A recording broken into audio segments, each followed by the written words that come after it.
Ya, ketemu lagi di dunia misteri alam sebelah. Daerah tempat ini daerah Gunung Batu. Dulu menurut kisah di daerah ini dipenuhi oleh orang Bajau. Awal mulanya dengan orang Bajau, dan ketika seorang Bajau itu meninggalkan istri dan anaknya, sementara mereka melaut. Setelah pulang melaut, mereka mendapatkan istri dan anaknya tinggal pulang, tidak tahu dimakan oleh siapa.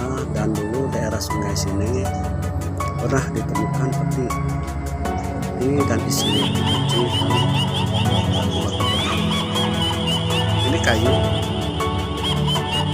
kita bisa dipotong setiap ada motornya, jika akan sakit, setiap ada motornya akan bisa sakit. Di sungai dan konon di depan ini dulu terdapat makam orang Bajau dari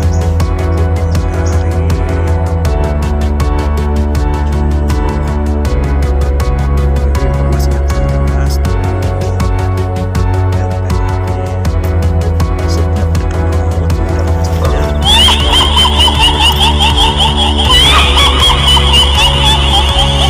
tinggal pulang semua atau dimakan oleh. Nanti kita akan ungkap di dalam dunia misteri alam sebelah.